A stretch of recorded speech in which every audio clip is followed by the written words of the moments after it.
आवाम के जो लीडर हैं, जो आवाम को चलाने वाले हैं, जब वो ये नहीं सही है तो आवाम बेचारी क्या करेगी।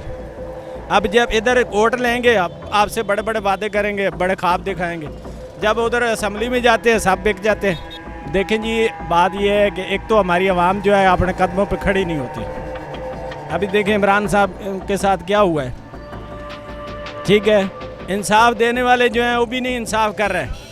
तो आपके सामने खोते को घोड़ा बना दिया, घोड़े को खोता बना दिया, ये कोई इंसाफ तो ना हुआ ना, ठीक है।